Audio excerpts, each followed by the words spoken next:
Hi everybody, I hope you are doing well. Today we will talk about how to fix or how to solve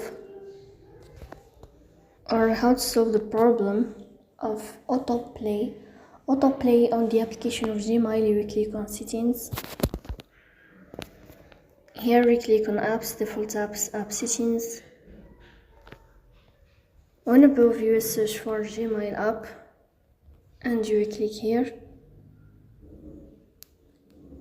Then we click on first stop and you click OK.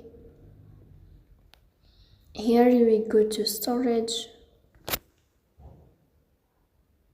In this page you will click on clear cache. In the end you will turn off your phone and you will wait a moment to restart your phone again to fix that problem. So please don't forget to support us by like and subscribe. See you next time and thank you for your watching and your attention.